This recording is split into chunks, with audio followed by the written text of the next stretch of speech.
¿Tú crees que la cura que se buscó en el 2021 ha resultado peor que la enfermedad? Totalmente. ¿Crees eso? Totalmente. Libertad y Refundación le está apostando al fraude. Libertad y Refundación nunca ha querido elecciones transparentes. Incluso Te vi en un video con la nariz reventada. ¿Por qué te metiste a problemas?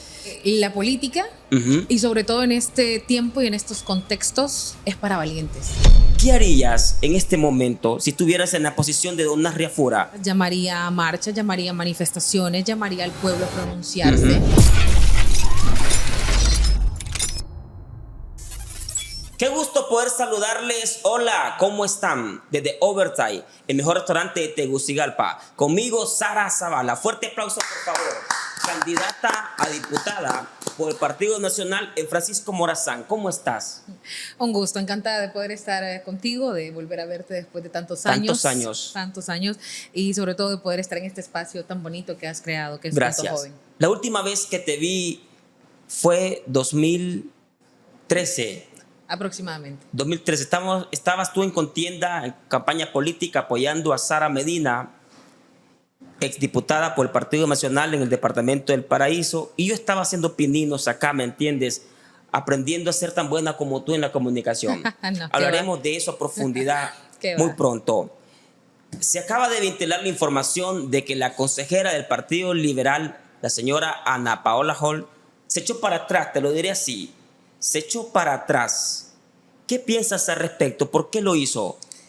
Bueno, mira, podría pensar muchas cosas, sin embargo, creo que cada quien tiene sus propias posturas, cada quien sabe por qué toma sus decisiones. Sin embargo, voy a evidenciar algunas palabras que he visto que han tuiteado algunos líderes dentro del Partido Liberal, incluso las palabras que acaba de mencionar Jorge Cálix, donde claramente le dice a la consejera que fue amenazada. Creo, o por lo que queda evidenciado, es que pudo haber alguna coacción. Te lo digo, yo no conozco a profundidad cuáles pueden ser los intereses de ella o de los que están detrás, ¿verdad?, de sus decisiones. No lo sé, pero eso es lo que acabo de leer en este momento. Pero esta decisión te agarró de impacto. Totalmente. ¿No esperaban ustedes hoy esta decisión de parte de la consejera? No, porque si vos venís viendo una conducta de ella días atrás, que ha sido una postura contundente, una postura firme, sobre todo una postura en defensa del proceso democrático en el proceso de las elecciones, y de hoy, de la noche a la mañana, salís con otra cuestión, dejas como ese mal sabor de boca, ¿no? Porque hay mucha gente que ha confiado en ella, mucha gente que la ha visto como una guerrera, como una luchadora, como una defensora de la democracia, y esto no solo es un revés para Cosette López o para el Partido Nacional, como lo quieran ver, no, es un revés para Honduras, para la democracia, porque lo que estamos peleando acá es un proceso electoral, primero, soberano, donde la gente se sienta en la potestad, en la libertad de poder ir a ejercer el sufragio, y segundo, que ese sufragio sea garantizado mediante mecanismos de transmisión transparente. Eso es lo que estamos viendo, que exista la veeduría, que exista la verificación de datos, eso es lo que peleamos, procesos transparentes. Entonces acá pende de un hilo la transparencia de las elecciones, pende de un hilo, no sé si la democracia, porque con este juego, este movimiento de las piezas que se acaba de dar, podría configurarse en todo caso de que la mayoría ahora dentro del CNE sea para el Partido Libertad y Refundación, ¿no? Porque incluso en el tuit que acabo de ver de Ana Paola, está poniendo a disposición su cargo, a ley a ceder su cargo, quien asume uno de los consejeros suplentes, y los consejeros suplentes, valga la redundancia, son del Partido Libertad y Refundación. Wow. Entonces, quedaríamos a expensas de lo que el Partido Libertad y Refundación ha querido venir implementando durante todo este tiempo. ¿Tú secundas las palabras de Jorge Cálix? ¿Crees que Ana Paola Holz da un paso atrás por amenazas o crees que hay otra cosa debajo de la mesa? Como te digo, yo no conozco los intereses oscuros que hay. O sea, yo, Sara Zavala, como candidata, solo conozco mis intereses, que son intereses puros, intereses natos, de participar en una contienda política. No sé qué se está jugando detrás, te lo digo, y no quisiera vertir alguna aseveración sobre eso, pero es lo que se ha visto. Incluso el Partido Liberal, su postura, acabo de ver las redes del Partido Liberal, y el Partido Liberal ha dejado claro que no comparten la misma postura de Ana Paola. Entonces estaríamos diciendo que es una postura completamente personal y, como te digo, sus intereses solo ella lo sabrá. Bien, ¿qué significa esto? ¿El Partido Libre ya tiene todo bajo la mesa? ¿Ya tiene todo en sus manos? ¿Tiene todo en bandeja de plata para este próximo 30 de noviembre? Eso es lo que han buscado y a eso le han apostado. Si tú te fijas, ¿Ya lo consiguieron?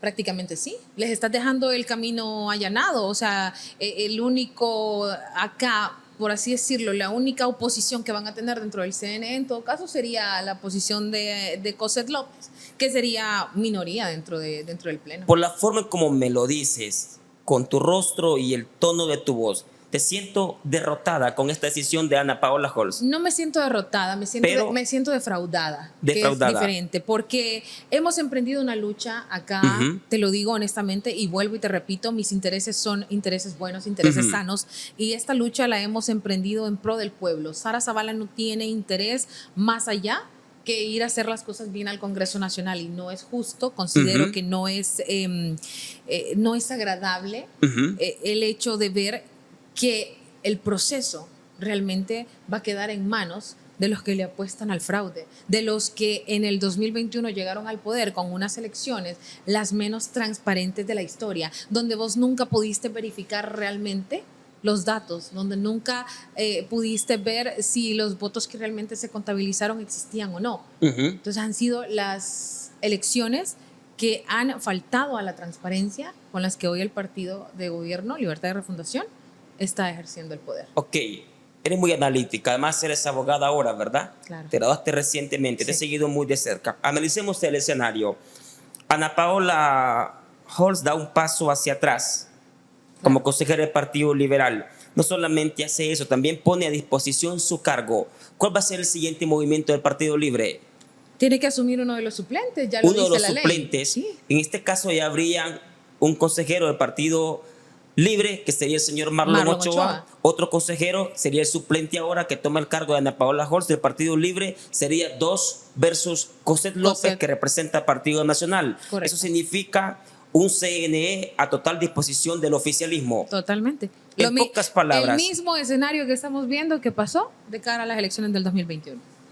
En pocas palabras. Que estaba Rixi Moncada, la misma protagonista, Ana Paola Holtz versus Kelvin Aguirre. El mismo escenario estamos viendo. El mismo escenario. En pocas palabras, el Partido Nacional ya no es posible que gane las elecciones este próximo 30 de noviembre. El Partido Nacional es el partido que tiene la mayor cantidad de votos, el partido que lidera las encuestas, el partido que tiene la aceptación de la población. ¿Y sirve eso de algo con un CNE a disposición del oficialismo? Mira, si en un país donde se respeta la ley, donde se respetan los procesos y donde se hacen las cosas bien, serviría. Sin embargo, te lo digo, Libertad y Refundación le está apostando al fraude. Libertad y Refundación nunca ha querido elecciones transparentes. Incluso toda la inestabilidad que han causado dentro del Consejo Nacional Electoral y su cantaleta ha sido precisamente para no someterse a la verificación de los datos. Entonces yo digo, si tienen los votos, ¿a qué le temen? ¿Por qué están queriendo configurar todo a manera de poder tener el control ellos? Y lo que quieren controlar es los sistemas. Y te lo digo, Honduras sería el único país realmente de Latinoamérica, bueno, sumándose a Nicaragua, a Venezuela y ponerle Cuba también, que son los países donde no hay verificación de los sistemas. De ahí toda Latinoamérica verifica sistemas. Honduras se sumaría a esa lista de 4 países que no lo hacen.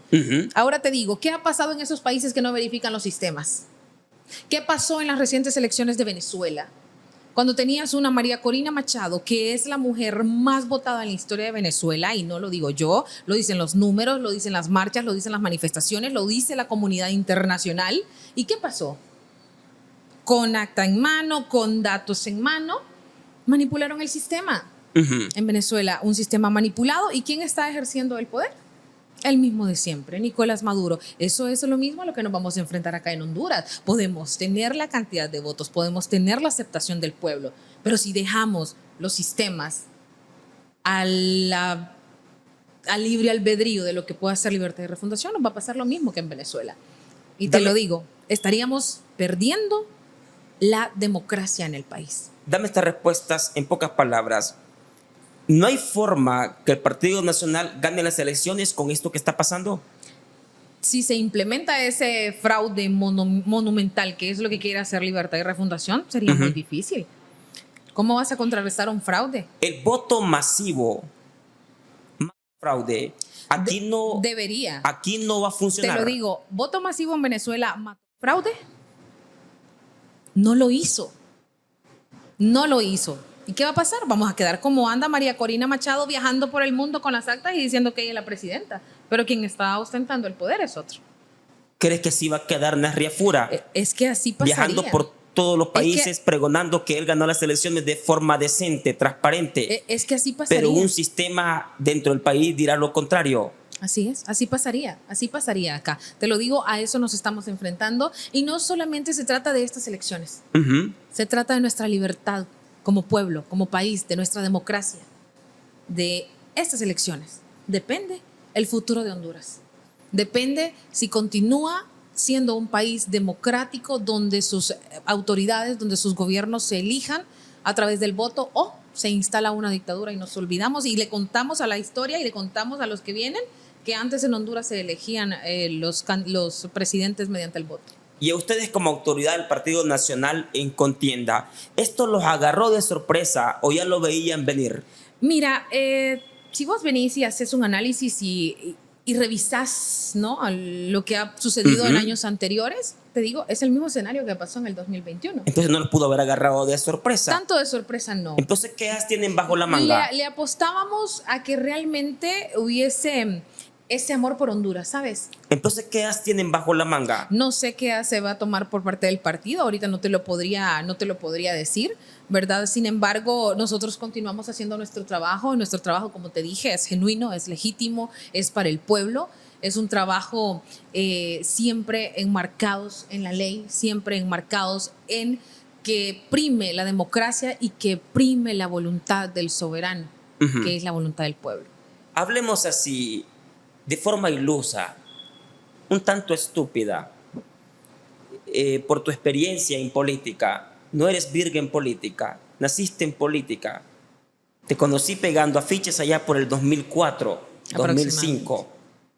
Y has venido adquiriendo una experiencia política extraordinaria de más de 20 años. Además, eres abogada. Es horrible decir si tú fueras. Es casi decir si tú fueras, pero no lo eres. Pero, ¿qué harías en este momento si estuvieras en la posición de don Nasria Fura? Me imagino que primero estaría analizando todo el contexto, ¿verdad? ¿Qué es lo que va a pasar? Yo creo que, como te dije, el amor por Honduras debe primar y la lucha no se termina aquí. O sea, la lucha sigue, la lucha continúa. Bueno, pero ya inyectar el amor por Honduras en los consejeros ya es demasiado tarde. No, claro, pero ahora, ¿qué te queda? El pueblo. El pueblo tiene que salir a la defensa. El pueblo tiene que despertar. ¿Tú llamarías a unas protestas masivas? Yo llamaría a marchas, llamaría a manifestaciones, llamaría al pueblo a pronunciarse, ¿verdad? Llamaría al pueblo a tomar acciones, obviamente. Acuérdate que nosotros como partido siempre hemos promovido marchas, manifestaciones, pero lo hacemos de manera pacífica, claro, ¿verdad? Nosotros siempre respetamos la propiedad privada, respetamos al ciudadano. Ese sería tu siguiente paso. Claro, yo creo que ahorita es las manifestaciones. Ese llamado al pueblo. Y de hecho ya se empezó. Pues hoy precisamente hubo una manifestación donde surge de la sociedad civil, una manifestación auténtica. Nos sumamos nosotros a apoyar porque creo que también como candidatos estamos llamados a eso, a apoyar las iniciativas del pueblo. Muy bien, para que la gente lo entienda en pocas palabras, resumámoslo así. Ustedes como Partido Nacional quieren de que el voto, que las actas se lean de forma humana. No es que se lean de forma humana. Yo te hago una pregunta. Tú tienes aquí un sistema tecnológico increíble, ¿verdad? Las cámaras están grabando automáticamente. Pero las cámaras no se programan solas. Hay un equipo detrás. Hay un equipo y ese equipo es humano. Humano, ¿verdad? ¿Y ese equipo humano qué va a hacer después? Verificar si las cámaras lo hicieron bien. Eso es lo mismo que se quiere hacer en el CNE. ¿Ustedes quieren eso como Partido Nacional? Te voy a explicar en algo rápido cómo funciona el tema de la transmisión de resultados.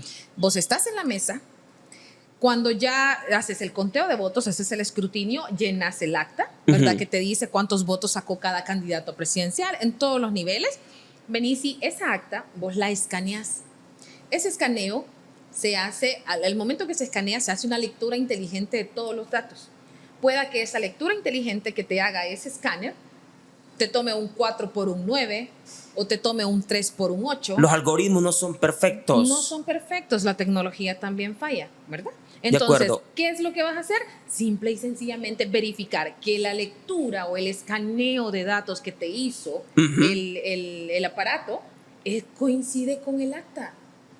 Es lo único. Una verificación. Correcto. Entonces, si hay un dato adulterado, si te dice, por ejemplo, sacó 90 votos Jorge y en vez de 90 te aparece un 40, ¿qué tenés que hacer vos como miembro mero, como persona encargada de hacer la transmisión de resultados? ¿Qué tenés que hacer? Corregirlo, ¿verdad? Lo corregís, ahí te queda ya la trazabilidad de que se corrigió ese dato, te dice quién lo corrigió, dónde lo corrigió, a qué horas lo corrigió. Una vez que se corrige, si ese dato se corrige desde que se transmite de la mesa, llega al CNE. ¿Cómo llega al CNE? Con una alerta de que ese dato fue corregido en la mesa. ¿Qué hace el CNE? Verifica, coteja que el acta coincida con los datos que se introducieron, ¿verdad? Los datos numéricos. Si los datos están correctos, ¿qué prosigue? Divulgación. Si los datos no están correctos, ¿a qué se envía? Se envía a un escrutinio especial, se envía a una revisión. Eso es. Lo que no ustedes es solicitan nada más. como partido. No, es que ese es el procedimiento que debe hacerse. Okay. Ahora, ¿qué quiere Libertad y Refundación?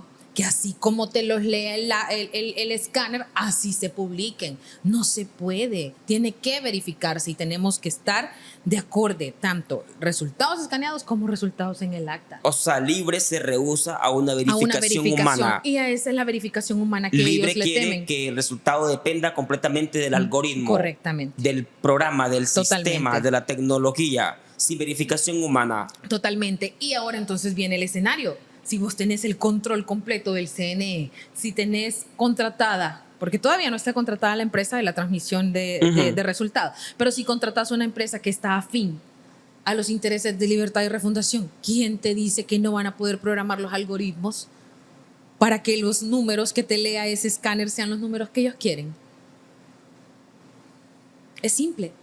Es muy simple. Yo no entiendo por qué la disputa, el debate, si es algo muy práctico y básico, se cumple que el sistema se lea mediante la tecnología y el algoritmo, y también ustedes para estar con buen sabor de boca. Totalmente. Es como cuando en un partido de fútbol hay una falta, el árbitro dice una cosa, pero luego va al VAR. Correcto, la verifica. Chequea y verifica si su postura humana está razonable con el VAR. Correcto. De repente se equivocó el VAR está exacto, o él está inexacto, el VAR se equivocó. Así de básico. Fácil, así de simple es. Entonces, ¿a qué le temen? Y si tienen representación en el Consejo Nacional Electoral, ¿a qué le temen? Si van a tener gente también ahí que va a estar integrando el Consejo y que va a estar viendo que la verificación se lleve en el marco de la legalidad. Ok. ¿Y ese mismo sistema que ustedes proponen fue el mismo que se hizo en 2013 y 2017? Es el que ha funcionado por la historia. ¿Y de dónde aducen ellos que ustedes hicieron fraude como Partido Nacional en el 2013 y en el 2017 usando ese sistema? ¿Cuál ha sido la cantaleta de Libertad y Refundación? ¿Cuál ha sido? Fraude. Todo lo que vos escuchás de Libre es fraude. Iniciamos con el proceso electoral ahorita de cara a estas elecciones. Era fraude. Al inicio era fraude. Ahora es fraude. Siempre ha seguido siendo fraude. O sea, su línea de discurso, su línea mediática, su línea de comunicaciones es fraude. Ellos siempre van a alegar fraude. El que las usa las imagina. Bien, cerremos el tema ahí. Está bien profundo. Gracias, nos diste una buena aclaración. Gracias. Eres una mujer muy inteligente. Remontémonos, por favor. Te vi en un video con la nariz reventada y de inmediato dije, Sara Zavala, ¿por qué te estás metiendo a pedos en política? ¿Qué tienes que andar allí con la nariz rota? Tú estás bien trabajando en la comunicación. Te lo pregunto ahora, ¿por qué te metiste a problemas? Fíjate que creo que la política, y sobre todo en este tiempo y en estos contextos, es para valientes. Aquí no podemos haber personas con caracteres tibios. Tenemos que ser personas contundentes en nuestras actuaciones, en nuestras decisiones y personas que realmente amemos a Honduras. Yo veo un país y pienso en el país que mi hija va a heredar. Un país sin oportunidades. Y yo digo, pudiendo hacer algo, Sara Zavala, desde el Congreso, pudiendo presentar iniciativas, ¿por qué te quedas tranquila sin hacer nada? O sea, pero vale la pena ponerte en riesgo al punto de que te reventaran la nariz. Cuando el sentimiento y cuando la causa es genuina, vale la pena. Te lo digo honestamente, me costó mucho tomar la decisión, pese a que yo he venido, como tú lo decías, incluso desde el 2003, 2004, trabajando en política. Me tomó un año exacto poder tomar esta decisión y poder analizar todo el escenario, porque no solo es Sara Zavala que se expone, sino que también expongo mi familia, mis hijos, y tus hijos, expongo mi imagen, le doy la libertad al pueblo, a cualquiera, de que se exprese de mí, de que hable, de que me invente cualquier cosa. O sea, ya mi privacidad no existe de ahora en adelante. O sea, tengo que hasta ver cómo voy a caminar, cómo voy a andar vestida, con quién me voy a reunir, con quién me voy a sentar. O sea, todo eso porque estás ya en el ojo público, ¿verdad? En el ojo público. Entonces, me tomó un año tomar la decisión.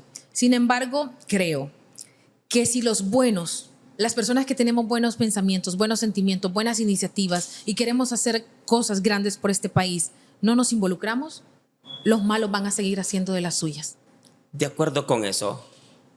Tenemos que meternos. Tenemos que involucrarnos. La Biblia dice que un poco de levadura fermenta la masa. Así es. Y si la masa está juca, un poco de levadura tiene que entrar, y esa levadura son los valientes que entran.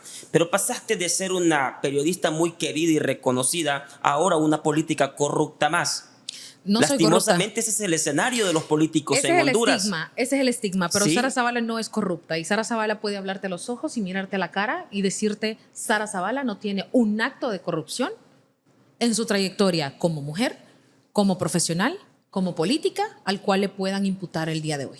Y espero que así sea por el resto de mi vida. Y digo política corrupta entre comillas, porque eso ya eres para el pueblo, automáticamente te metes en política. Ese es el estigma que hay. Es casi como un error meterse en política en este país. Ese es el estigma, o sea, es a lo que te arriesgas, ¿no? A que cualquiera venga y te diga precisamente eso, que te digan corrupta.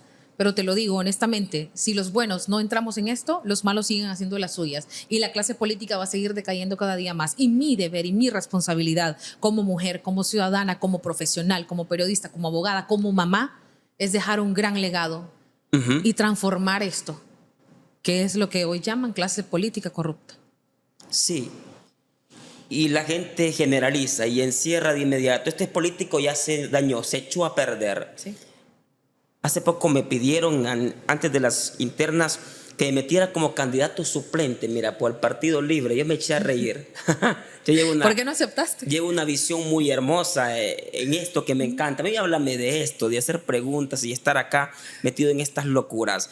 Y dije yo, es manchar tu trabajo de entrada, aunque seas un político bueno, te tildan de corrupto automáticamente. De inmediato. No, y te lo digo honestamente, creo que esto lo enfrentan muchos de los colegas y candidatos que ya han sido políticos en tiempos anteriores, que cuando dejan la política les cuesta reinsertarse incluso al mercado laboral. Qué horrible. No encuentran empleo después. Qué horrible. Porque venís. Este país es cruel con los políticos en general.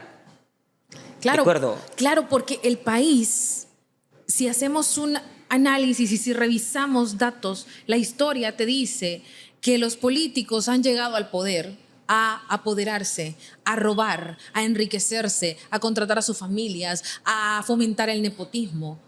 A eso han llegado los políticos. Y no podemos seguir permitiendo esto. Créeme, lo que a mí me da pesar, a mí me duele, los escándalos que han pasado, y sobre todo te lo digo, no solo en este gobierno, en todos los gobiernos anteriores han habido gente sin escrúpulos. Sin embargo, me duele mucho ver que cuando un partido político o un candidato se vende como esa solución, se vende como esa... es revestido de santidad y que te ofrece la solución a todos los problemas que tiene el país, y que cuando llegan realmente son peor que lo que había, duele. Y te lo digo honestamente, podemos sacar ahorita mínimo 5, 6, 7, 8 actos de corrupción de este gobierno que han sido actos de corrupción catastróficos. Tú eres militante del Partido Nacional, autoridad ahora del Partido Nacional, aspirante por el Partido Nacional. En el 2021, el Fuera Jos se popularizó y casi la búsqueda de Honduras fue sacar al Partido Nacional acusado de muchos actos de corrupción del poder. Entre el Partido Libre, ¿tú crees que la cura que se buscó en el 2021 ha resultado peor que la enfermedad? Totalmente. crees eso? Totalmente, totalmente. Te lo digo honestamente. El Partido Nacional, y no lo voy a hablar como partido porque el Partido Nacional es un partido bello. Si vos vas y lees los estatutos del Partido Nacional, son unos estatutos que siempre buscan la dignidad de la persona humana, buscan el bien común, buscan la solidaridad. Son estatutos hermosos. Nadie te dice tenés que ser delincuente para ser parte del Partido Nacional. No te lo dice en ningún lado. Entonces vas a decirme algunos políticos del Partido Nacional. Lamentablemente, personas con malos intereses se afilian a algunas instituciones políticas y en este caso el Partido Nacional fue víctima de eso, de esas personas ambiciosas, ávaras, que hicieron actos que no van de acorde con los lineamientos de nuestro partido. Sin embargo, el Partido Nacional estuvo 12 años en el poder. Y aún con los 12 años en el poder, el desgaste no era el desgaste que tiene Libertad y Refundación en este momento. No han cumplido los 4 años de gobierno y los desastres, el saqueo, el robo, el deterioro de las instituciones, la vulneración al Estado de Derecho ha sido peor o, ¿qué te digo? El doble, el triple o el cuádruple de lo que pudo haberse acusado al Partido Nacional en años anteriores. Comparemos los escenarios. ¿Puedo comparar la corrupción del checazo de Sede Sol con el saqueo del Seguro Social? No creo. ¿Qué es peor? No creo. Oíme, el checazo de Sede Sol, ¿en cuánto tiempo lo triangularon? ¿En cuánto tiempo lo triangularon? Menos de 3 meses, 4 meses. ¿Y cuántos millones se drenaron ahí? Cualquier cantidad de millones. ¿Y para dónde se fueron todos esos millones? ¿Y sabes qué es lo peor? Que hoy los que se les acusa de que saquearon el Seguro Social están presos. ¿Sí? Existió la justicia. Y lo peor de hoy es que los que saquearon Sede Sol, que hay evidencia notable, que hay videos, que hay pruebas, que hay investigaciones, andan libres como si nada. Eso es lo peor. Entonces decime, ¿qué es peor?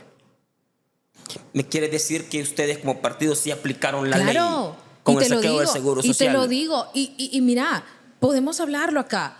¿Cuál era la frase del expresidente Juan Orlando Hernández? Caiga quien caiga. ¿Le tocó caer al hermano? Ay, está preso en Estados Unidos. Pero hablemos del asunto del Seguro Social y eso, luego entramos ahí.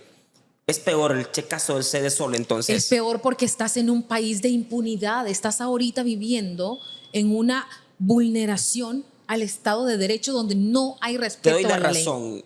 En el Seguro Social, en el saqueo del Seguro Social, Mario Zelaya cayó preso. Ahí está. En este checazo, en este acto de corrupción, checazo Sede Sol, todo se resuelve con destitución de cargos. Destitución de cargos. ¿Qué son? ¿De qué cargos me estás hablando? Improcedentes. ¿Por qué? Porque del Congreso Nacional no te pueden destituir así por así. Porque vos sos electo por el voto popular, por el voto del pueblo. Entonces no puede venir a decirte una autoridad de tu partido que hoy quedas destituido del Congreso Nacional. O no puede venir a decirte Luis Redondo que quedas destituido del Congreso Nacional. Pero todo se resuelve con destitución de cargos y eso no es justicia. Pero eso es darle a tol con el dedo al pueblo. Es darle a tol con el dedo porque no cabe ese procedimiento que te destituyan. No, tiene que hacer otro procedimiento. ¿Cuál es otro procedimiento? Vaya, por decirte, someterlos a un juicio político al diputado y que a través de la Cámara se lleve a votación y que se recojan los votos y para que esa persona pueda ser destituida. Que te destituyan, eso es lo menos. Claro. Si yo agarro ahora 10 millones de este restaurante y si solo me corren, no, bien, que estoy feliz, me llevo los 10 millones vos. Y solo perdí mi empleo. Y vámonos también remontémonos a otro caso. Por ejemplo, el del narcotráfico. Bueno, ¿qué pasó? Bueno, vamos ahí, pero antes dime, la destitución no es suficiente. No es suficiente. ¿Qué debe proceder? Tiene que la institución encargada de perseguir la acción delictiva en este país se llama Ministerio Público. Ellos tienen la facultad constitucional de perseguir el delito y no se está haciendo. Hay una pasividad. Hay una permisividad y eso lo que te está fomentando es que los corruptos se sigan aprovechando de del erario público, se sigan aprovechando de los recursos del Estado, los recursos del pueblo y que los recursos del Estado continúen siendo saqueados porque como no hay ley aplicable, todo el mundo anda en impunidad, entonces pueden hacer lo que quieran. Comparemos escenarios.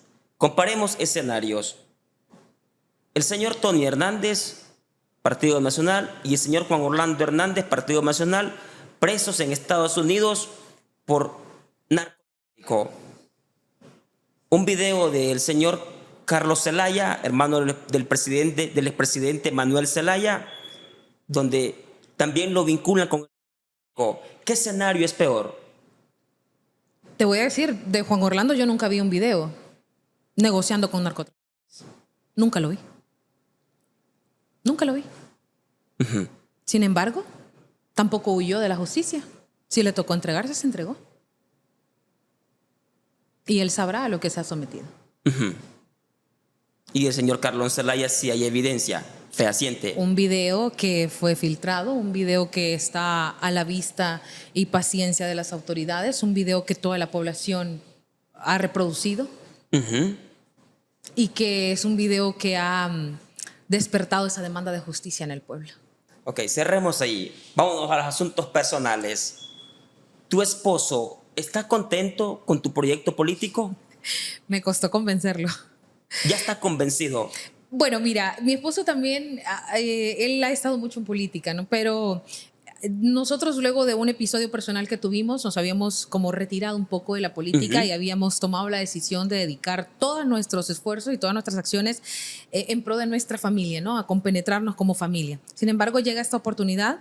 La analizamos durante un año, lo platicamos, vimos los pros, los contras, los riesgos, el esfuerzo, el sacrificio, porque esto no solo es de estar sentado todos los días y viendo a ver cómo me llegan los votos, no, tenés que ir a buscarlos, tenés que hablar con la gente, entonces eso te exige un esfuerzo mayor. Tenés que dejar tu familia. Yo hay días que ni siquiera veo a mis hijas porque todo el día ando trabajando en política, a veces llego de noche. Entonces, eso es parte de los sacrificios que tenés que hacer.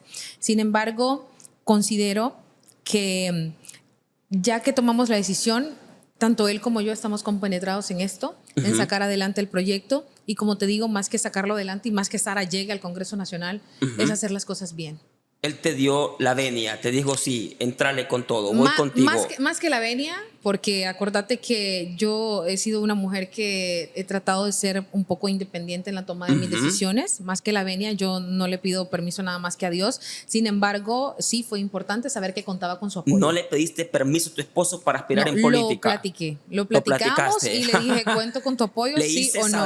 Le hice saber. ¿Qué nivel? No, y lo importante es saber, que contás con el apoyo. Y si él te dice no estoy de acuerdo, ¿qué hubieras hecho? Pues ni modo, sí. Te lo digo honestamente, ¿Qué significa ni modo? Sí, yo creo que parte de amar a una persona es apoyarla en sus proyectos, estés o no estés de acuerdo.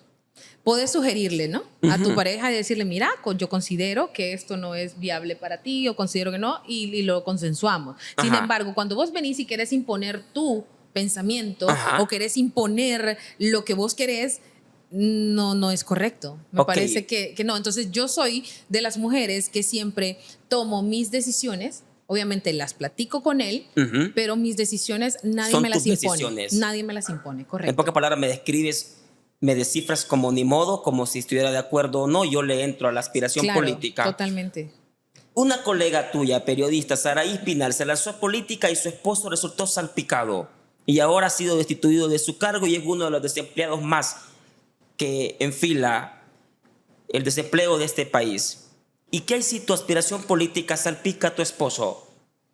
Pues fíjate que no me preocupa.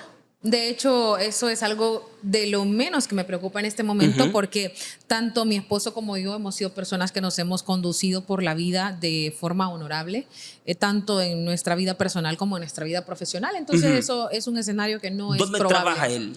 Él no de él, personal. Es un ingeniero en su empresa civil, privada. Tenemos nuestra propia empresa y trabajamos en nuestra propia empresa. No depende de ningún organismo del Estado. De ningún organismo. No pueden salpicarlo con tu decisión de ninguna forma. No, para nada. Al menos que no le entreguen algunos permisos operaciones de ciertos proyectos, porque es el marido de la diputada Sara Zavala, digamos, tu esposo, él es ingeniero en... Ingeniero civil. Ingeniero civil. Sí. Y va a empezar un proyecto de pavimentación, digamos, el que lleva a cargo, pero requiere permisos de instituciones del Estado, pero como es tu esposo no se lo dan. Y si ese escenario se dibuja... Pero ahí ya no sería él el que estaría salpicado, sino que estaría siendo que el gobierno que le estaría coartando un derecho a poder él tener algún permiso de operación en todo caso. Pero si eso pasara, Si eso pasara, pues obviamente tenemos que alzar la voz y utilizar los recursos que se necesitan, pues porque si estaríamos ante una violación de un derecho, pues tenemos que exigirlo.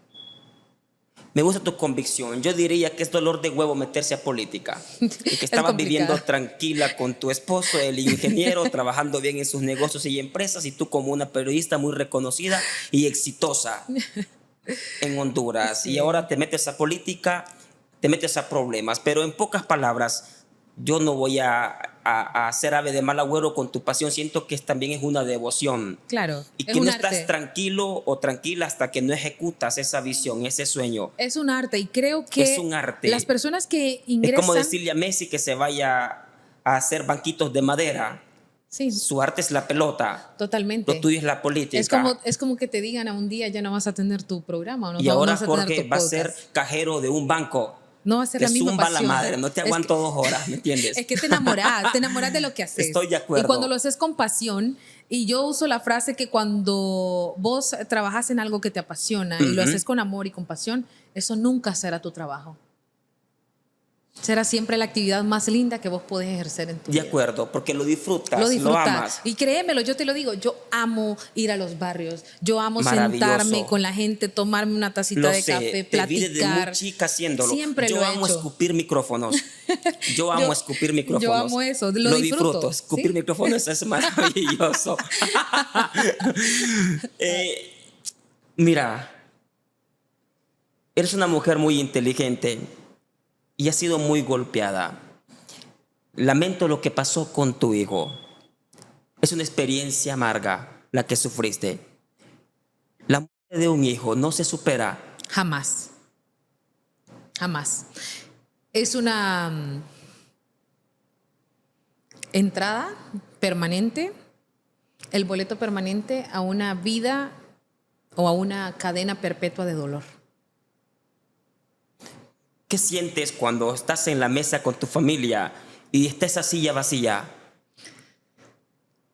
Ese vacío está permanente, no solo en la mesa, en la casa, en las reuniones, en los juegos, en las salidas en familia, siempre está. Donde quiera que estás, sientes que te falta algo. Totalmente, totalmente, te lo digo.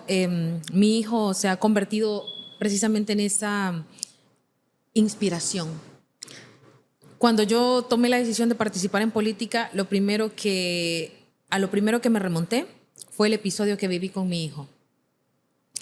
Y te digo el episodio que viví, ¿por qué? Porque cuando tuvimos el accidente y mi hijo murió, ahí yo viví en carne propia la precariedad del sistema de salud pública en el país. No se daban abasto, éramos 6 personas accidentadas con múltiples lesiones. No nos podían atender, tuvimos que irnos, no teníamos seguro social, tuvimos que irnos a un hospital privado en el cual tuvimos que pagar cualquier cantidad de millones, que no los tenía en ese momento, que pudimos pagar la cuenta gracias a la buena voluntad de los hondureños que se sumaron a ayudarnos y que hicieron cualquier cantidad de actividades para poder recaudar fondos. Y vos decís, esto me pasó a mí, que soy una mujer que trabaja, que tengo un esposo que trabaja, que tengo amigos que son solidarios, que tengo tanta gente que me conoce y que se sumó a ayudarme. Y aquella gente que no tiene quien le ayude. Y aquella gente que vive del día a día. Porque así vivimos los hondureños, ¿no? Casi todos vivimos así. Sin embargo, creo que algunos tenemos una, de repente, mejor oportunidad o una mejor condición de vida que otros. Pero, ¿qué pasa con esa gente? Y yo dije, Sara, ¿podés hacer algo por esto? ¿A tu hijo le gustaría que hicieras algo? Yo sé que sí le encantaría, créemelo, y él fue de las personas, por así decírtelo, que me motivó y fue de donde yo dije, tengo que hacer algo. ¿Esa experiencia amarga te inspiró? Me inspiró mucho. Wow, eso es fascinante. Me inspiró mucho. Y tu lucha lleva sangre. Lleva sangre, lleva dolor, lleva sentimiento, pero sobre todo lleva amor.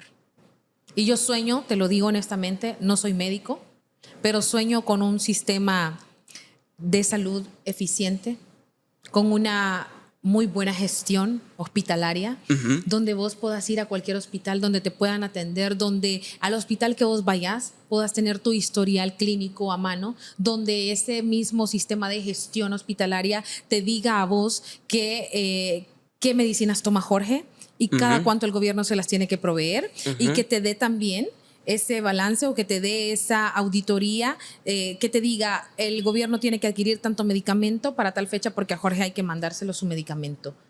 Eso te va a reducir la corrupción, eso te va a disminuir que Jorge hoy vaya al Alonso Suazo a traer su medicamento y que vaya también el otro día a otro hospital o a otro centro de salud también a traer el mismo medicamento, o sea, que Jorge esté utilizando 2 veces el mismo medicamento. Eso te lo va a reducir.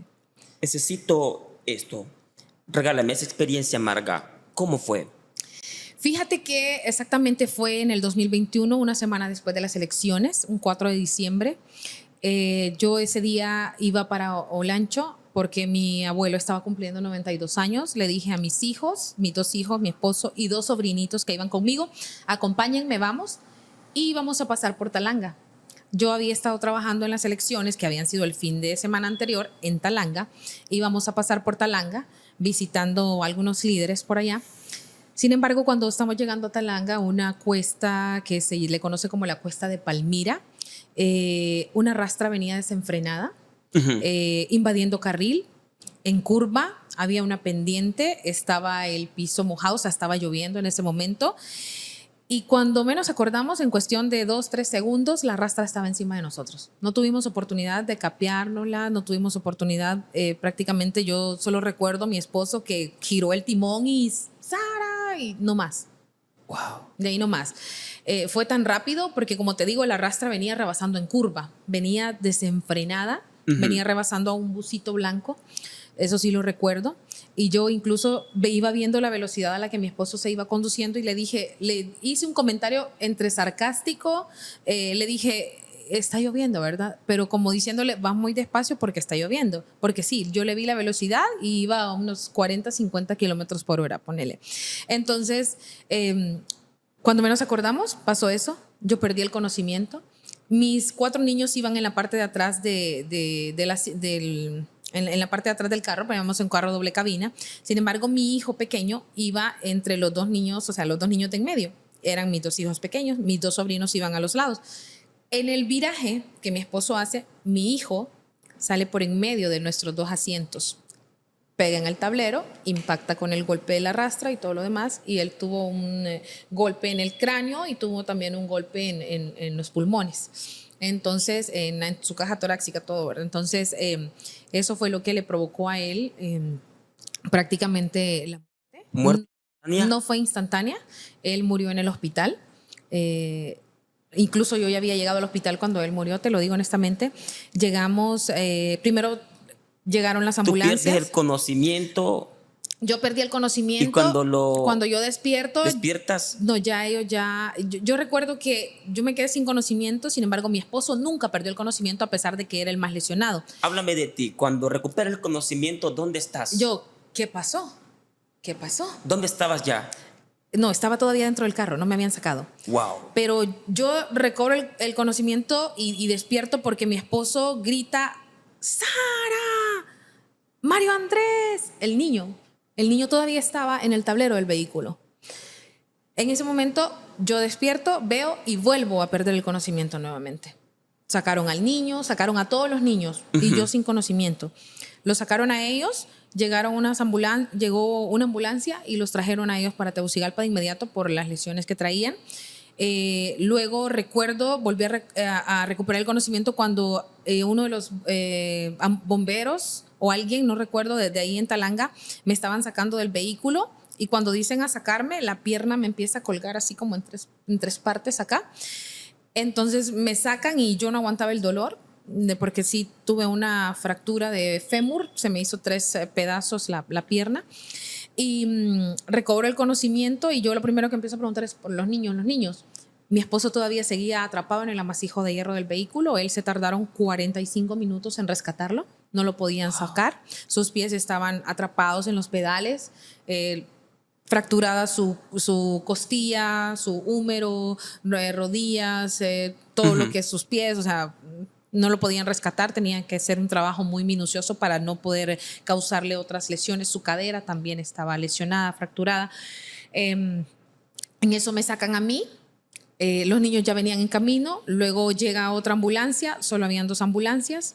Me suben a la ambulancia, pero faltaba mi esposo, entonces no me podía venir yo si no sacaban a mi esposo, a esperar que a mi esposo lo sacaran.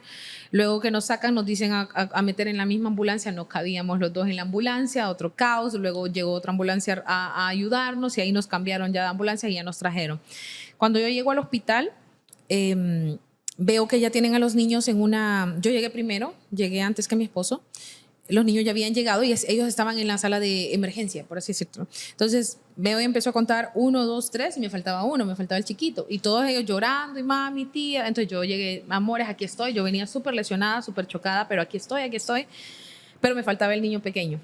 Luego en eso empiezo a escuchar que muchos médicos se movían, muchos médicos corrían con aparatos, con esto, con lo otro. Habían como unos 11 médicos encima de mi hijo, porque todo estaba pasando en el área de emergencia. Y yo escuchaba que decían 1, 2, 3, dale, 1, 2, 3, dale. Y era aquel ruido, todo el mundo corriendo por hacer algo y era por salvarle la vida a mi hijo. De repente hubo un momento, un instante en el que todo el mundo se cayó. Un silencio sepulcral y solo escuché a alguien que empezó a gritar. ¡No! Y mi corazón de mamá, wow, no se equivocó. En cuestión de 3 minutos llegó el pediatra de cabecera de mi hijo y cuando yo vi que él corrió la cortina, solo me quedó viendo y me dijo, Marito. Y yo le dije, lo supe. Lo supe. Lo supe. No sé qué pasó en ese momento, no sé si fue Dios, no sé si me sedaron, no sé si me medicaron, pero mi reacción no fue natural, te lo digo. Actuar con tanta serenidad, carácter, para no descontrolarte y no descontrolar a los 3 niños que tenés a tu par. Wow. Tener que aguantarte y decirle a tu esposo que tu hijo está vivo, porque mi esposo iba tan lesionado que si él en ese momento se enteraba de que el niño había muerto, mi esposo se quedaba en el quirófano. Y me dijeron los médicos, Mario, no puedes saber que el niño falleció, porque él va ahorita a quirófano, viene muy mal.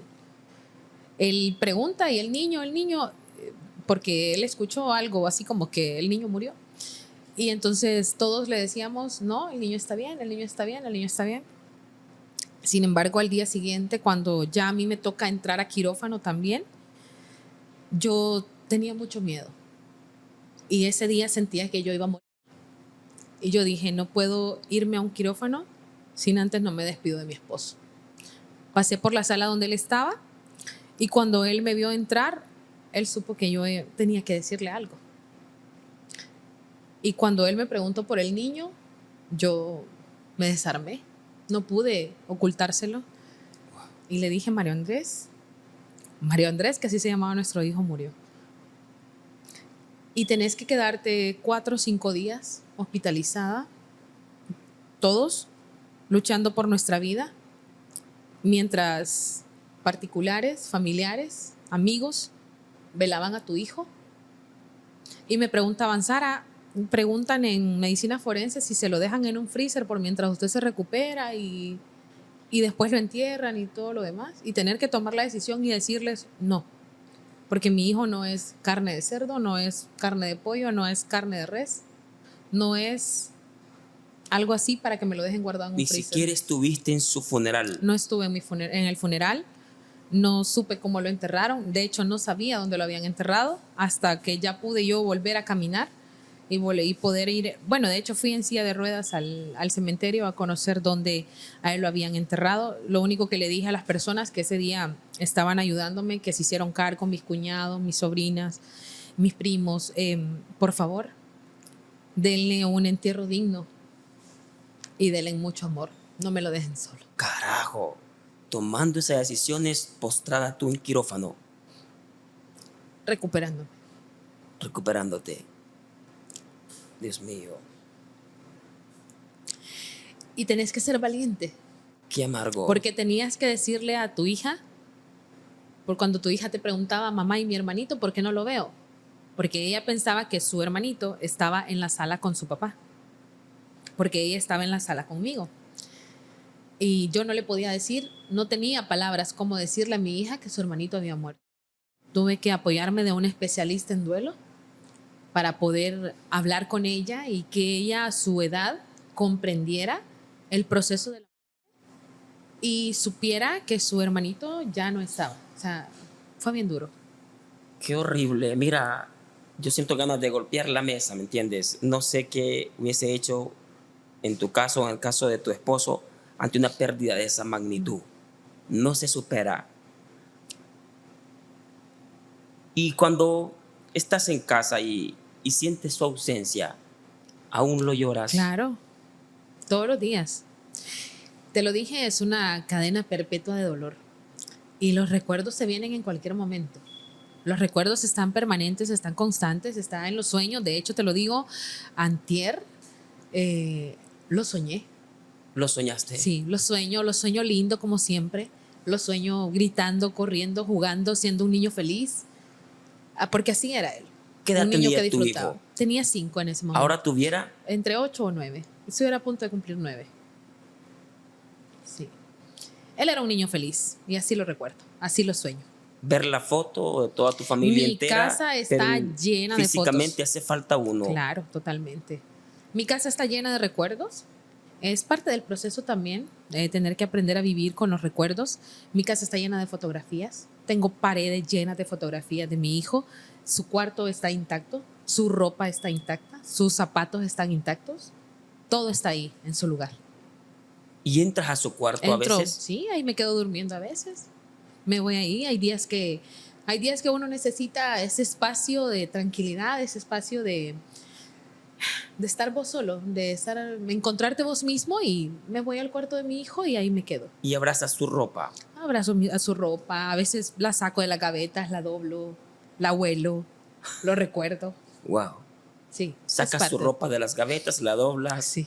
Y la vuelves a acomodar como si tu hijo estuviera vivo. Y la hueles. Y sientes todavía su aroma. huele a él. Todavía huele a él. Y vuelves a acomodar esa ropa allí. Totalmente. Y escuchas a veces su voz. Fíjate que escuchar su voz no, nunca me ha pasado, pero sí siento que mientras él viva en mi pensamiento, mientras él viva en mi corazón, él va a estar ahí siempre. O sea, para mí él no muere. Para mí él vive todos los días, está más vivo que nunca. ¿Y cuando viajas, sientes que va en el auto contigo? Probablemente, algunas veces. Te lo digo que él, por ejemplo, siempre viajaba con un peluche. De hecho, el peluche yo lo conservo, lo pudimos rescatar luego del accidente porque había quedado tirado ahí en la calle y tuve que mandar a alguien y le dije, ese peluche recupérenmelo, porque era el peluche de él. Es un peluche que lo guardamos en casa, a veces lo sacábamos así como para recordarlo él de que era su peluche favorito, ¿no? ¿Tú llevas el peluche de él a veces a los viajes? Algunas veces. ¿Lo llevas contigo? No, porque no quiero que se me pierda, entonces lo tengo guardado. Lo tengo guardado, a veces sí lo saco, pero otras veces no. ¿Lo sacas para abrazar el peluche? Para abrazarlo, claro, sí. Es como lo más, por así decírtelo, lo más apegado que me quedó de él. Era algo inseparable de él.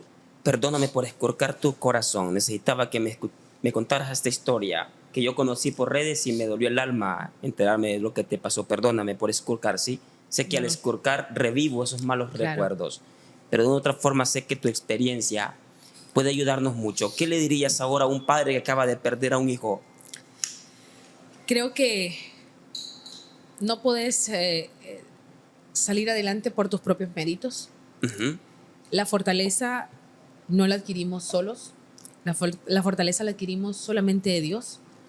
Si tenemos a Dios en nuestro corazón, si le encomendamos a Él nuestras cargas, Él se encarga de darnos el consuelo, de darnos ese abrazo y de enseñarnos que a pesar de las dificultades siempre hay una vida. Y eso es lo que he tenido que aprender, porque parte del proceso es como entrar en esa negación, porque a mí, porque reprocharle todo a Dios y reclamarle a Dios e incluso hasta pelearte con Dios pasa mucho en las familias. Si bien es cierto, yo en un momento le pregunté a Dios que por qué me pasaba a mí si yo era una persona buena, si yo no le hacía daño a nadie, si yo no pasaba deseándole daño a nadie. ¿Por qué? Porque yo lo miraba en cierto momento como un castigo. Y dije, Señor, ¿por qué me castigas de esta manera? Pero cuando vos venís y te ayudas también y te apoyas de la gente correcta, porque yo me tuve que apoyar de la iglesia, me tuve que apoyar de amigos psicólogos, me tuve que apoyar de psiquiatra, me tuve que apoyar de un círculo cercano de amigos para poder salir adelante, y empiezo a tratarme con la iglesia, a ver ya el tema de la como un tema ya más espiritual, religioso. Empieza el sacerdote y me hace caer en razón y entender de que Dios, la muerte no es un castigo, la muerte es vida eterna. Es un regalo. Y es un regalo también, ¿no? Y Dios me dio 2 regalos con la muerte de mi hijo. Me dijo el Padre, Dios eligió a la persona más pura, sin pecado alguno, que iba en ese vehículo. Y el alma más pura que iba en ese carro era tu hijo. Y Dios lo rescató porque era tan puro que Dios no quería que se contaminara con este mundo lleno de maldad y lleno de pecado. Wow. Y el segundo regalo que Dios me dio es de dejarme a mí, un ser tan pecador, porque todos los días se peca, dejarme a mí en esta tierra y de darme la oportunidad de cada día, Sara Zavala, ser una mejor persona, buscar la santidad, pero sobre todo trabajar para encontrarme un día en el cielo con mi hijo. Esa oportunidad es la que Dios me ha dado y ese es el segundo regalo que Él me ha dado. Wow, déjame darte un fuerte aplauso. Maravilloso. No es fácil. Entremos acá. El conductor de la rastra fue responsable de ese accidente. Él se le imputaron varios delitos.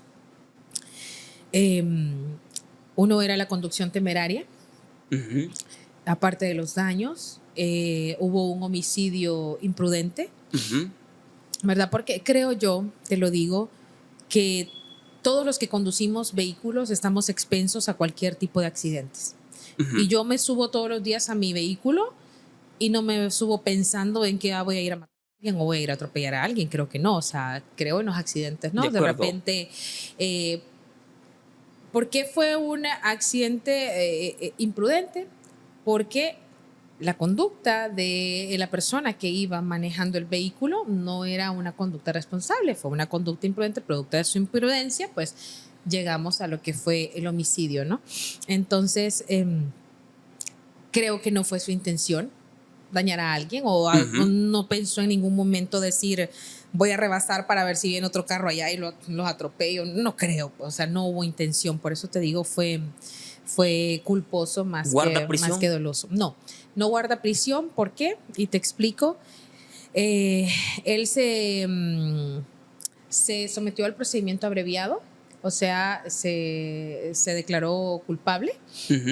¿Verdad? Él se declaró culpable y una vez que él se declara culpable hay una reducción en la pena. ¿Verdad? Entonces, al momento de que hay una reducción en la pena, pues entonces también podés como acogerte a otros beneficios que la ley te da, ¿verdad? Por ejemplo, decir que no vas a pasar 2 años que te dure el proceso, no los vas a pasar en la cárcel, sino que los vas a pasar en tu casa, por así decirlo, ¿verdad? Entonces él se acogió a esos beneficios que la ley le da y nunca cayó a prisión. Sin embargo, se declaró culpable y sí se hizo responsable hasta cierto punto de algunos gastos, claro está. Eso es lo de menos. Que eso no devuelve. O sea, el procedimiento continúa. No, ya cerramos. ¿Ya cerró? Ya cerramos el caso, ya él cumplió, ya se le dio el sobreseimiento definitivo a él, ¿verdad? Nunca estuvo bajo prisión. No, nunca estuvo bajo prisión. Como te digo, se sometió al procedimiento abreviado. ¿No estuvo un día preso? No, al menos el día que lo requirieron después del accidente, nada más, ¿verdad? Pero te lo digo como ser humano, como mamá, somos personas que somos muy resentidas, ¿verdad? Hasta cierto punto. Sin embargo, yo tomé una decisión, te lo digo, incluso como abogada, pude haber dicho yo me voy a ir de frente, me voy a ir con todo y que pague y esto y lo otro. No, ¿sabes qué? La decisión que yo tomé fue ni siquiera asistir a las audiencias. Hasta el día de hoy, Yo no conozco al responsable, conductor de la rastra, que acabó con la vida de mi hijo. Y te digo por qué. Porque no quiero ponerle cara a mi dolor. O sea, no quieres ponerle cara a tu dolor. No. El día de hoy. ¿Nunca fuiste a una audiencia? Nunca fui a una audiencia. Jamás. ¿Nunca te afanaste por hacer que se pudriera en la cárcel? Nunca. Y no lo busqué en redes sociales, a pesar de que he tenido el nombre de él en mi mano, porque he leído los expedientes, no lo he buscado en redes sociales. ¿No lo conoces? En internet. No lo conozco. Hasta el día de hoy, yo te digo, es una persona que no existe en mi mente. Para no ponerle cara a tu dolor. No le he querido poner cara a mi dolor. En pocas palabras, lo perdonaste del día 1. Lo perdono, créeme lo que no puedo yo decir que amo a Dios, que creo en Dios, si tengo mi corazón sucio de rencor y de resentimientos. Entonces, he tomado precisamente para no parcializar mi corazón y mis sentimientos la decisión de no conocerlo. Eres una mujer increíble. Eres de los pocos humanos buenos que quedan. La reacción de otro podría ser que se pudra en la cárcel o tomar actos de venganza. Claro. Tú dices, ni siquiera quiero conocerlo en persona. No iría a ninguna audiencia. No fui a ninguna. No voy a acusarlo, que se quede eso así. La no quiero acusación ponerle siempre cara sí al dolor. se siguió, ¿verdad? Tú sabes, correcto. Porque es un procedimiento. Correcto. Pero tú dijiste no, y siendo una abogada. Totalmente. Pudiste haberte representado sola. Sí, o con mis colegas, que con tus les colegas agradezco, y luchar hasta condenarlo. Les agradezco que me apoyaron increíblemente, mis colegas. Bueno, o sea, estuvieron pendientes de todo. Con tu permiso cerremos el tema. Con tu permiso. Un tema que no se va a cerrar nunca en tu corazón. No, jamás. Pero con tu permiso cerrémoslo acá. Cuando yo voy conduciendo en mi vehículo, observo que no todos, pero la mayoría de rastreros son imprudentes. Y en su vehículo pesado ellos rebasan como quieran y muchas veces me han sacado de la calzada. Y he visto la imprudencia en la mayoría de conductores de rastras. ¿Tú crees que si alcanzas a ser diputada ante el Congreso Nacional, debería establecerse una pena, por no decir yo en mi corazón lleno de maldad, cadena perpetua a conductor de rastra que se encuentre culpable de un accidente donde se cobren vidas? Eso tiene que analizarse y es una también de las iniciativas y propuestas que de hecho yo ya estoy trabajando, que estoy con una muy buena amiga que es la que ha trabajado leyes como por ejemplo la ley de vialidad y transporte, la ley de tránsito y iniciativas importantes en cuanto a la regulación de la conducción. Más que endurecer las penas, porque puedes ponerle cadena perpetua a alguien, y te digo, es analizar muy bien y crear esa conciencia en los conductores. Pero es que por conciencia no ocurre la prudencia. El conductor, y más el de rastra, la mayoría de los de rastra, no todos, hay unos que son muy prudentes. Creo que tiene que haber una regulación. Son imprudentes la mayoría, porque van en su vehículo pesado y ellos casi nunca tienen la de perder en el momento de una catástrofe. Totalmente. Lo que pasa es que vos venís y si generalizás, es bien complejo porque como en algún momento o en muchos de los casos, como te dije, por ejemplo, en mi caso, yo pudiera decir, fue responsable, fue su culpa, pero el delito, si vos lo ves, fue doloso, no fue culposo, porque no hubo una premeditación, ¿verdad? No hubo una alevosía, no fue intencional. Entonces, es producto de un accidente. Entonces, tenés que definir muy bien los parámetros para tomar la decisión de que sí es algo doloso o que sí es algo culposo. En temas de accidentes de tránsito es muy delgada la línea para poder decir que alguien fue a intencionalmente. Pero debe existir la forma como obligar a los conductores de rastras en específico, furgones en específico, que sean más prudentes. A lo que voy yo entonces es, tenemos que revisar la ley de tránsito, tenemos que revisar la regulación, establecer mecanismos que nos den seguridad. Y te lo voy a decir, por ejemplo, para mí debería de ser prohibido que los rastreros manejen trasnochados. Y la mayor parte de los accidentes que pasan es porque los rastreros se duermen en el timón. Esa es una medida, prohibir a las empresas que obliguen a los rastreros a conducir, digamos, después de las 10 de la noche. que está totalmente prohibido ver una rastra en circulación en Honduras después de las 10 de la noche, porque ellos conducen toda la noche y en la madrugada, 6, 7, 8 de la mañana, van desvelados. Totalmente. Otro de los temas también, y que si nos vamos a accidentes de tránsito y sobre todo con las rastras, que es lo que ocasiona los accidentes, es la mayor parte se les van los frenos, como dicen así popularmente, ¿no? Entonces, ¿quién es la institución rectora de los controles ante estas unidades de transporte? ¿Hay alguna regulación? ¿Hay alguna revisión periódica que te diga estas rastras se están revisando cada tanto, revisándoles sus frenos, revisándoseles sus condiciones? ¿Están aptos estos medios de transporte para seguir circulando en el país? Tiene que haber una revisión más exhaustiva también, así como las unidades de transporte, como los autobuses. Vos miras algunos autobuses que la gente le dice son ataúdes rodantes prácticamente, porque las instituciones rectoras no están haciendo su trabajo. Entonces, vos tenés que pensar, este país ya no puede pensar leyes de forma unilateral, por así decirlo, ¿no? O sea, voy a crear una ley de tránsito y ya.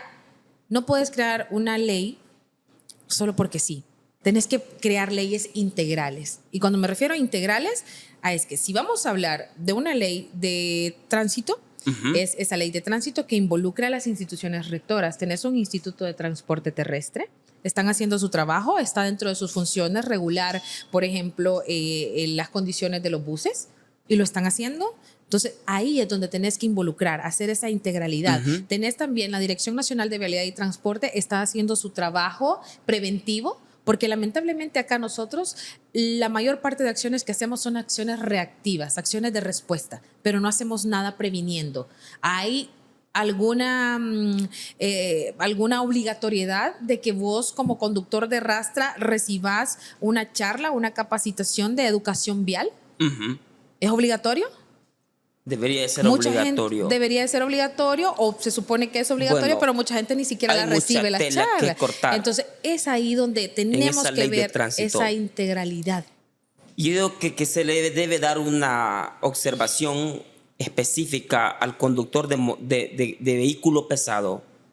¿Me entiendes? Una revisión específica, una observación como un punto y aparte del conductor del vehículo liviano. Normal, correcto.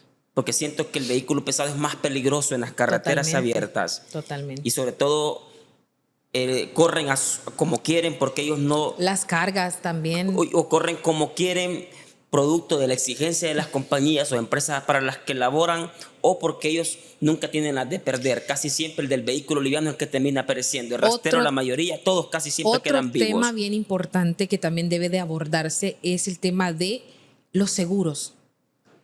Toda persona que conduce una rastra, o la empresa que contrata a una persona para que le conduzca una rastra, o esa empresa encargada de movilizar cualquier tipo de producto, deben de contar con un seguro contra accidentes. Seguros médicos. O sea, debe de haber una regulación también. ¿Por qué? Porque si son los causantes, pasa que no cuentan con seguro, no se pueden hacer responsables. Entonces todo el problema le cae a las familias que son víctimas. Entonces también debe de ser otro tema que debe incluirse en las leyes. Que estén obligatoriamente asegurados. Obligatoria debe de haber un seguro contra accidentes para eso. Entonces voy a resumir esto para sacar mi clic. Vamos aquí. Si llegas a ser diputada ante el Congreso Nacional, tú promoverás una ley de tránsito, o que se observe, que se mejore, que se regule la ley de tránsito, que sufra una reformación para evitar que los conductores de rastras sigan causando muertes en las carreteras. Totalmente. ¿Cuáles serían los cambios esos? En pocas palabras. Bueno, como te dije, uno, el tema de los seguros, que es algo que no está incluido. Que los rastreros estén obligatoriamente asignados a un seguro. Correcto, ya sea el vehículo, o sea los rastreros o contra accidentes. Esto es para que se hagan responsables. Para que sí, claro, porque cuando hay un accidente, si vos tenés tu vehículo asegurado, o vos como persona también contás con un seguro, obviamente eso que te garantiza tus gastos hospitalarios, te garantiza un gasto contra terceros, por ejemplo, daños contra terceros. Pero llevarlo específicamente a los rastreros, a los conductores de vehículos pesados. O a los dueños de las empresas. Empresas o compañías que envían furgones a las calles con sus productos. La otra alternativa que pretende buscar es que los conductores de rastras no se desvelen, que no conduzcan desvelados, muy de noche. Correcto. ¿A qué horas consideras prudente, según la ley que debe existir de tránsito, que anden las rastras en las carreteras? Bueno, mira, yo te lo digo, y esto no solo te pasa en las rastras, te pasa también en los vehículos livianos. Si vos conducís a medianoche te da sueño. Okay. O sea, si tenés el día para conducir, ¿por qué no lo haces en el día? ¿Qué específicamente reforma debe sufrir esa ley de tránsito? Bueno, establecer horarios específicos para las rastras podría ser una, ¿verdad? ¿Qué horario consideras? Vaya, por decirte, 6 de la mañana en adelante o 5 ¿Hasta de qué la horas mañana. de la noche? Hasta, ¿qué? 7 de la noche podría ser. Puede ser hasta las 11 de la noche. O también que puedas tener esa persona sustituta de forma obligatoria que también pueda, cuando vos vas cansado. No aguantemos nada de eso. A mí me encantaría que digan que desde las 10 de la noche en adelante prohibido ver una rastra. Sí, debería de ser. En la calle, prohibido. Debería de ser. Porque ese rastrero maneja 10, 11, 12 de la noche, 1, 2, 3, 4, 5 de la mañana, 6 de la mañana, está desvelado. Totalmente. Y en ese momento las familias en sus vehículos van rumbo al trabajo, a un paseo vacacional. Así es. Y ahí ocurren las tragedias. Entonces, para mí debería la ley de tránsito. Para mí debería la ley de tránsito sufrir esta reforma. Después de 1 hora, sin a 10 de la noche, ningún rastrero en las calles. Totalmente. Pienso así. Sí, y así debería de ser. Así debería de ser. Así debería de ser. ¿Vas a trabajar en eso si alcanzas la diputación? Totalmente, ya estamos. De hecho, quiero mencionarte, estamos con una muy buena amiga que también va de candidata a diputada, que tiene mucha experiencia ella en seguridad vial y que también pasó por esto. De hecho, ahorita estamos ya organizando algunos conversatorios sobre educación vial con algunos jóvenes y todo eso. Entonces, ya estamos viendo qué reformas se pueden incluir. Y como te digo, de lo más trascendental que queremos incluir es eso, ¿verdad? El tema de los seguros, la obligatoriedad de que puedan contar con una educación vial acorde, una educación vial real, ¿verdad? Porque creo que eso nos falta también. Aquí en todos los niveles en el país, la educación vial nos ha dejado mucho que desear. Correcto, muy bien. Voy cerrando contigo, gracias. Dame estas respuestas en pocas palabras. Mencióname rápido 2 propuestas. ¿Qué harás por Francisco Morazán si llegas a ser diputada? Número 1. Número 1, el tema de empleo, sobre todo crear un programa de empleabilidad para mujeres y mujeres que sean jefas de hogar, madres solteras. ¿Cómo? Madres solteras. Estamos ahorita yo tengo mucha experiencia en el tema de empleo con organismos internacionales. Esas relaciones que las he seguido construyendo, incluso ya he abordado algunos entes que estarían de acuerdo en apoyar esas propuestas, donde las mujeres puedan acceder a programas de empleo que sean integrales, donde ellas también tengan acceso a la educación, tengan acceso a un trabajo temporal, pero también, si tienen hijos, puedan tener acceso a una guardería pública donde puedan dejar a sus hijos con tranquilidad para poder seguir ejerciendo sus cuestiones personales. Segunda propuesta. Segunda propuesta es el tema de salud. El tema de salud es algo que me interesa mucho, que crear un sistema único de registro de salud o un sistema de gestión de salud que te permita a vos llevar el control tanto de la distribución de medicamentos como el historial clínico de cada uno de los ciudadanos hondureños, donde vos a cualquier clínica, hospital que vaya, ya sea privado, ya sea público, puedan ver tu historial y puedan ver cuáles son tus padecimientos, ¿verdad? Y sobre todo, que cuando al gobierno le corresponda entregar esos medicamentos o darle su cuadro de medicamentos básicos al hondureño, puedan ir a cualquier establecimiento y el medicamento esté ahí. Fascinante. Bueno, está bien. Estamos trabajando en eso. Por falta de tiempo no profundizo mucho en tu propuesta porque estaríamos en esto. Y lastimosamente en este país se vende más la controversia política que las propias propuestas. Y el mejor político es el que pelea. El que pelea. Lamentablemente para el país así es. Y tú te vendes sola. Y eres una mujer muy querida. No ocupo yo que profundices tus propuestas para que ganes un voto. Te vendes sola. Tenemos muchas Gracias ideas. a Dios, mucha aceptación. Voy cerrando con esto. ¿Quieres ser diputada por dinero? No. ¿Cuánto ganas como periodista? Como periodista, entre 30,000 a 40,000 empiras. 40,000 empiras mensuales. Sí. Si llegas a ser diputada, ganarás 94,000 mensual. Probablemente. ¿Estás queriendo ser diputada por amor a esos otros 50,000? No, porque también yo soy abogada y también llevo mis casos y también litigo, entonces también tengo otros ingresos. Entonces, no es por dinero. ¿Por qué? Y no es que me falte o no es que me sobre el dinero, por así decírtelo. Es más que todo por amor. Como te dije, es porque quiero dejar un legado y quiero que... Y esto es un mensaje que yo lo he estado utilizando mucho. Quiero que el día de mañana mi hija vaya a internet y escriba Sara Zavala en Honduras. Y que le digan: Sara Zavala es una diputada, una legisladora beligerante que ha impulsado estas y estas leyes, y que le hable lo bonito que vos podés encontrar hoy de mí en ChatGPT. Mi hija me sorprendió el otro día, me dijo: mamá, le pregunté a ChatGPT quién es Sara Zavala en Honduras. Y me tomé la tarea de que mi hija me mandara las capturas de lo que dice ChatGPT. ¿Y qué decía de mí. ChatGPT? ChatGPT, yo creo que por acá lo ando. Decía Sara Zavala, una candidata a la es cual una le quebraron la nariz. periodista, abogada y candidata a diputada por el Partido Nacional, una mujer con más de 20 años de trayectoria en los medios de comunicación, que se ha desenvuelto en esto, y empieza el ChatGPT a mencionar sobre mí. Tú quieres dejar un legado para tu hija. Así quiero que mi hija me recuerde y que mis nietos se sientan orgullosos de esta abuela. Qué maravilloso, qué maravilloso, un legado familiar. Bueno, yo escribo en Google Sara Zavala y dice: Sara Zavala le golpean la nariz.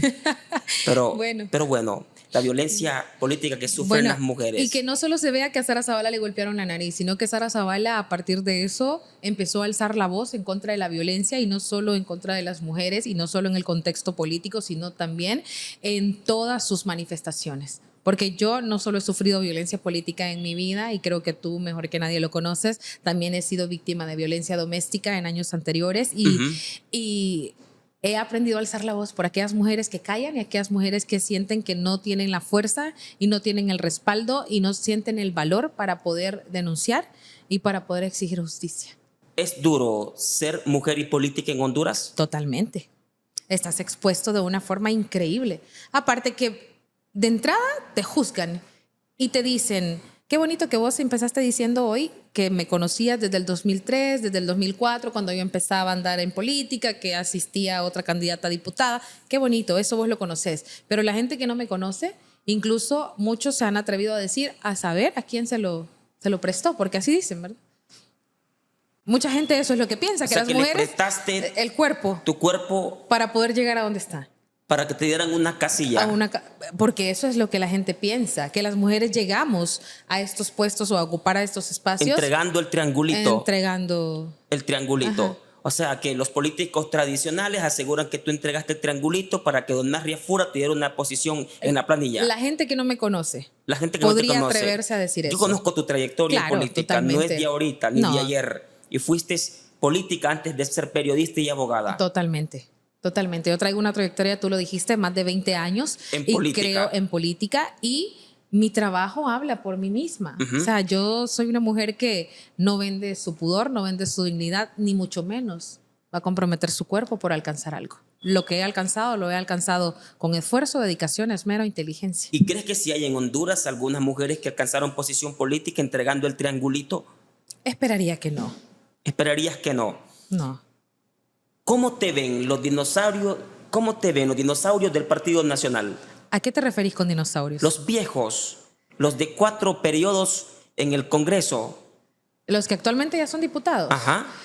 Pues creo que me ven como una compañera con buenas ideas. ¿No te ven como competencia que los estás desplazando? Recuérdate que desde luego vos estás peleándote una casilla, sos competencia. Competencia. ¿Qué hay de aquellos a los que desplazaste en esta contienda electoral? Fíjate que de esas personas muchos me han preguntado, y sin embargo te voy a decir, he recibido total apoyo de parte de ellos. Incluso cuando, si bien es cierto, yo vengo de ser política, de trabajar en varias, por así decirte, en toda la escala dentro del partido, de ser presidente de la juventud, de ser coordinadora de la mujer, de ser coordinadora del centro de votación, nunca había sido candidata a diputada. Nunca. Cuando yo llego a ser candidata a diputada, ¿a quién tengo que abocarme?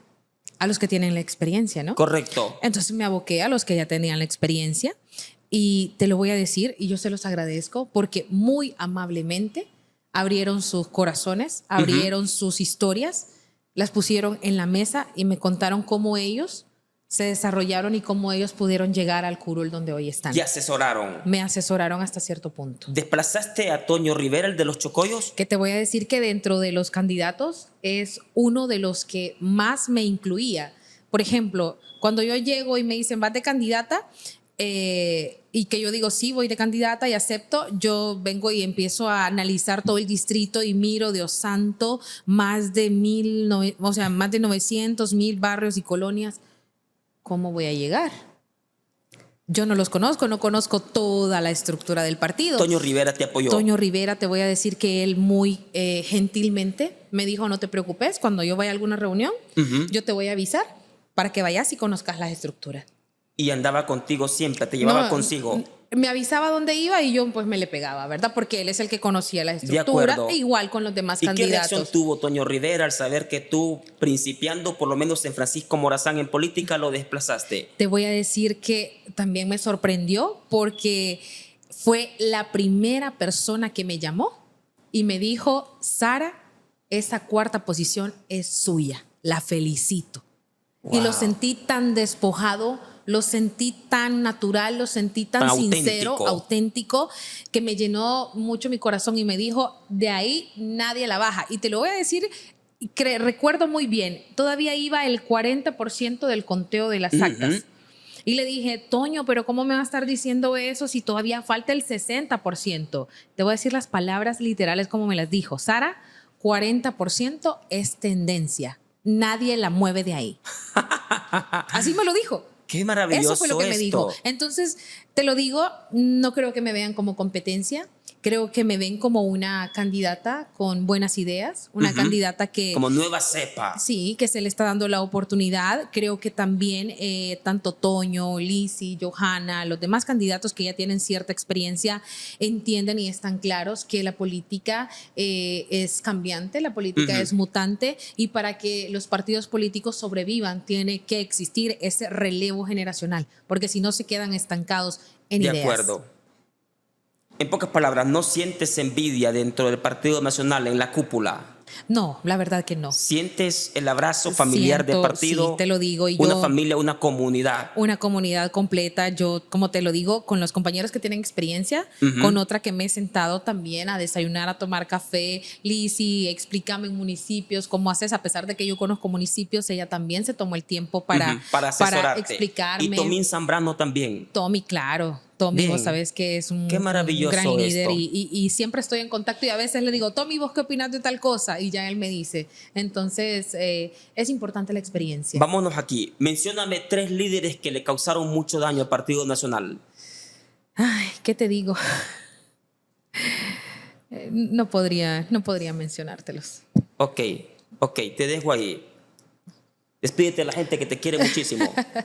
No, agradecerle a la gente por ver este podcast, por tomarse el tiempo para escucharnos, por tomarse el tiempo para conocer a Sara Zavala, conocerla más allá de la política, más allá de lo profesional, conocerla como mujer, como mamá, como miembro de esta sociedad, conocerla como hondureña y conocer cada uno de sus sueños, sus anhelos y sus aspiraciones. Pide su apoyo y con número de casilla.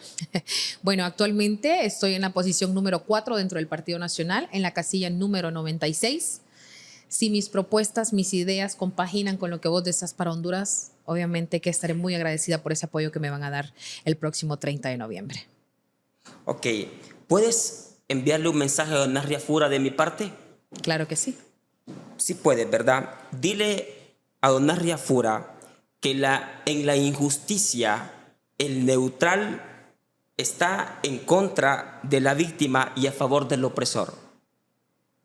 Y que nosotros no queremos que sea tan neutral, que queremos que se manifieste, que hable lo que siente. ¿Puedes decirle eso? Totalmente que yo se lo digo. Y creo que él lo sabe y es por eso que ahora tú lo puedes ver incluso un poco más activo, un poco dando más declaraciones, un poco, porque él no está acostumbrado a eso. No es el político que anda hablando todos los días. Pero es necesario. Es necesario. Yo creo que tiene que manifestarse. Y este no solo es un clamor tuyo, ha sido un clamor que muchos, incluso no debe a lo interno del partido, se lo hemos dicho. No debe ser tan neutral. Más que neutral, creo que no es tanto lo neutral, sino que él no es confrontativo. No es confrontativo, no le gusta confrontar. Él no es una persona que le gusta el pleito, que le gusta la discordia. Él es más conciliador. Entonces, no es que sea neutral, sino que no le gusta confrontar, así de fácil te lo digo. Pero creo que en este momento ya él ha tomado la decisión de empezar a hablar y vertir sus opiniones y mostrar cuál es su posicionamiento. Y te lo digo honestamente, como una persona que lo conoce, como una persona que está con él integrando esta planilla y que cree en él, sé que lo que él quiere para Honduras son cosas muy buenas. Bueno, llévale mi mensaje y dile que no basta rezar, como dice la canción. Claro. Hace falta muchas cosas para conseguir la paz. Totalmente, totalmente. Muy bien. Tendremos que trabajar en eso. Gracias. Vamos a tener que traerlo más seguido acá, aquí al podcast para que lo hagamos hablar aquí. Dile que hable. Necesitamos que hable. Debe hablar. Sí, Siento claro. que la lucha la tienen solamente ustedes, pero vemos a un Nasri atrás muy neutral y eso lo hace sentir muy a favor del opresor. Pero bueno, tu posición es que en algún momento, ¿verdad? ¿O lo está haciendo ahora? Ya lo está haciendo, lo está haciendo. Ok, gracias. Sara Zavala en la casa, aspirante por el Partido Nacional en el departamento de Francisco Morazán. Casilla 96. 96, la cuarta Posición del Partido Nacional. La cuarta posición, Sí. la casilla 96. Ahí está, una mujer que conozco desde hace muchos años.